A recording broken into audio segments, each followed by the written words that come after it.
আজকে আমরা পড়তে যাচ্ছি thread pools.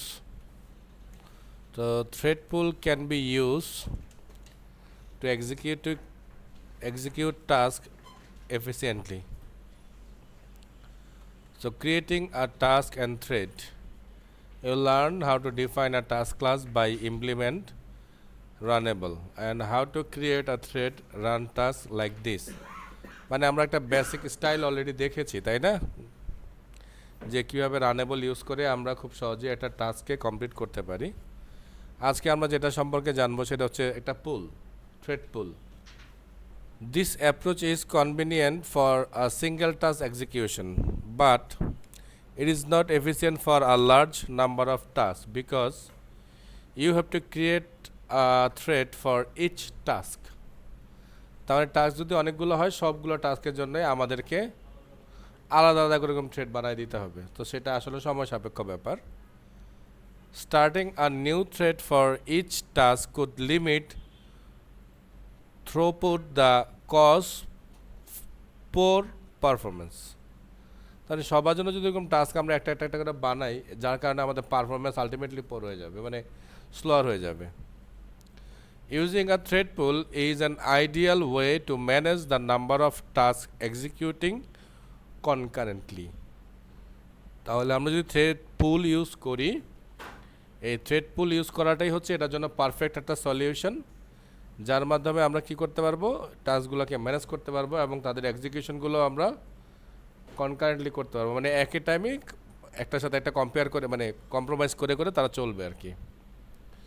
Java provide the executor interface for executing task in the thread pool and the executor service interface for managing and controlling.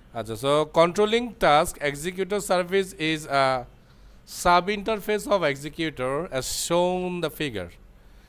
তার মানে বলতেছে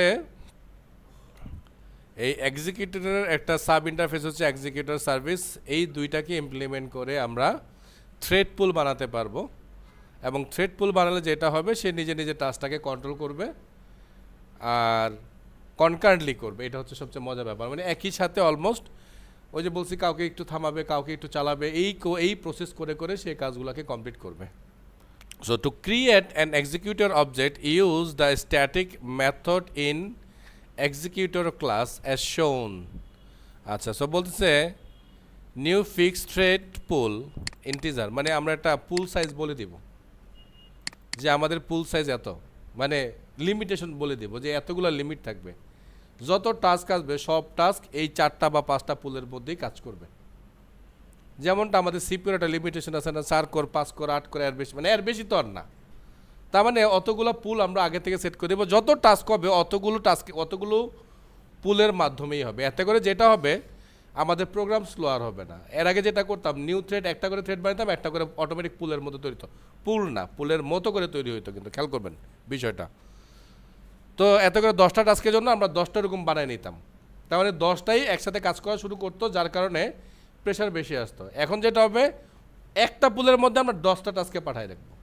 ওই পুল কন্ট্রোল করবে যে কিভাবে, কাকে, কখন, কোন সময় কোন টাস্ক আমি কমপ্লিট করতে দিব। ওই যে আপনাদেরকে সিপিও শিডিউলিং দেখাইছিলাম, রাউন্ড রবিনের কথা মনে আছে নিশ্চয়ই, ঠিক ওইটারই একটা কপি এটা।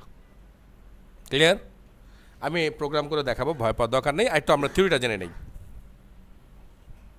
ওকে, সো যেটা বলছিলাম যে আমরা একটা সাইজ দিয়ে দিব এখানে। সো বলতেছে এই new fixed thread pool method create a fixed number of thread in a pool, যেটা আমি বললাম।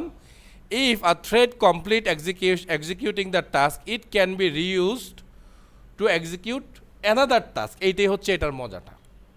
ওকে, if a thread terminate due to failure or prior to shut down, a new thread will be created to replace if all the thread is in the pool are not idle.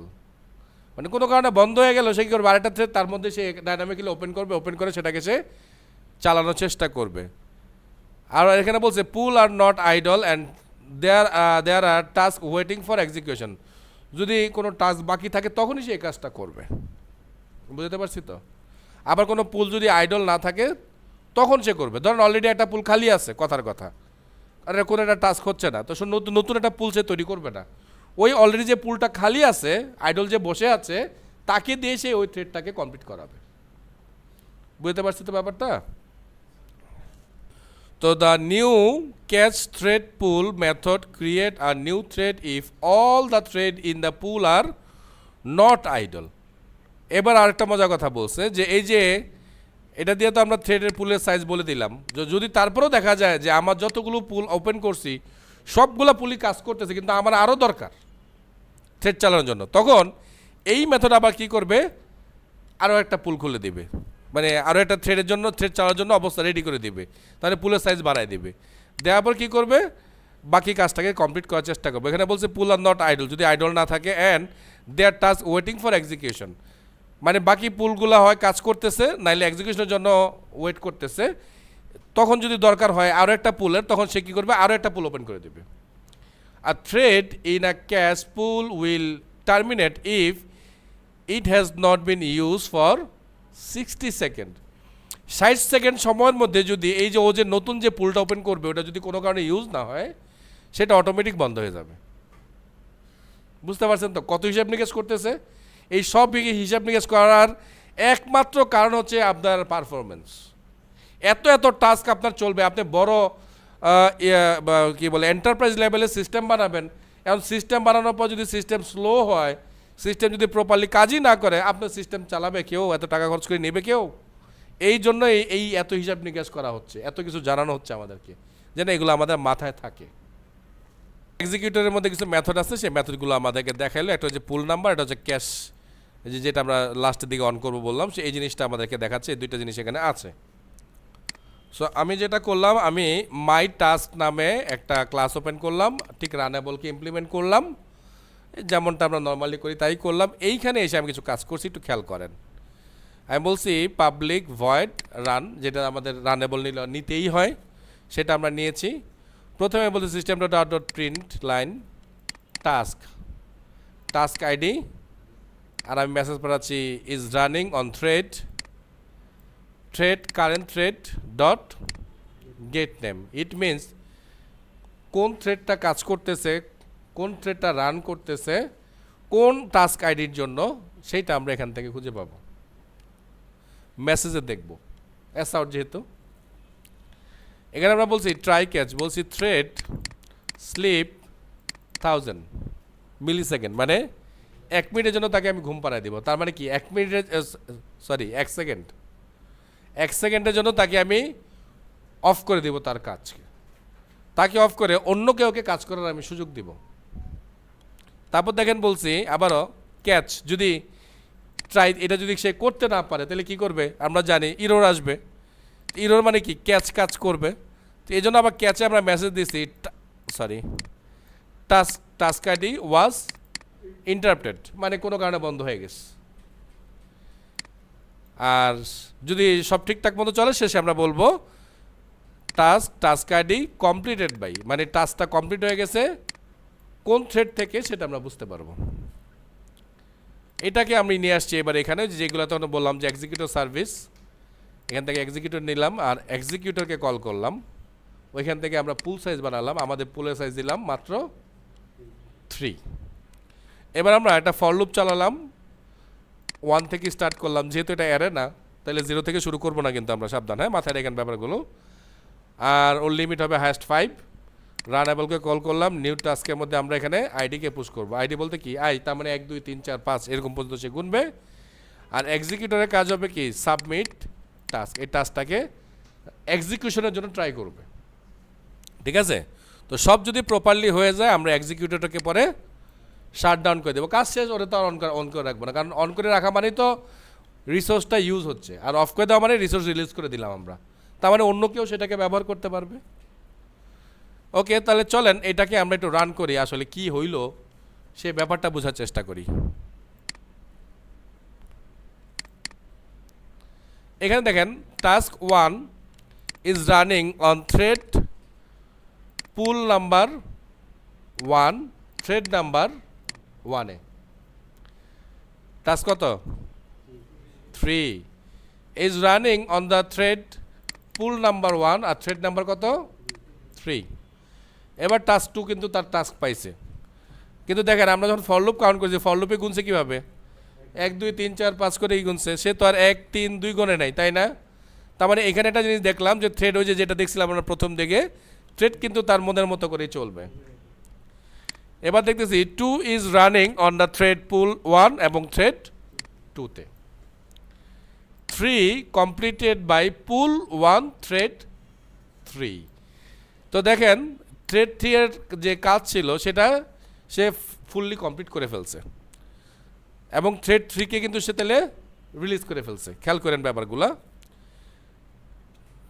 Task 1 completed by pool 1 thread 1, তার মানে thread 1 এইটা এখন free হয়ে গেছে, thread 3 এটাও free হয়ে গেছে। খেয়াল করবেন জিনিসগুলো।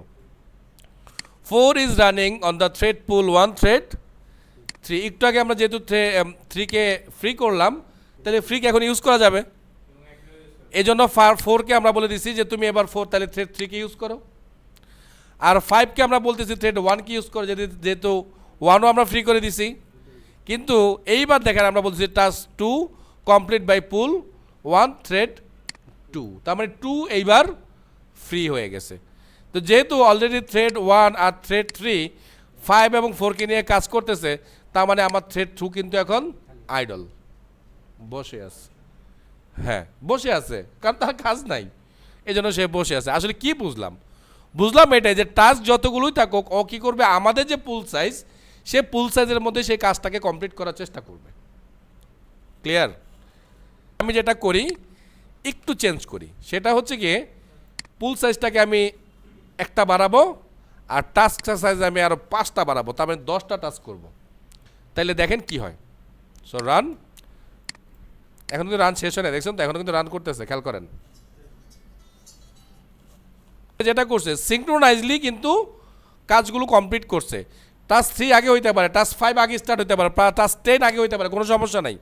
কিন্তু সে একটা করে টাস্ক ওপেন করছে, তার যেই কয়টা পুল সাইজ ছিল সেই কয়টা পুলের মধ্যে ওইগুলো কাজ করাইছে, একটা করে পুলকে সে রিলিজ করছে, মানে একটা করে থ্রেডকে সে রিলিজ করছে, ওইটার মধ্যে সে নতুন টাস্কে আবার অ্যাসাইন করছে। এটাই হচ্ছে থ্রেড পুলের কাজ।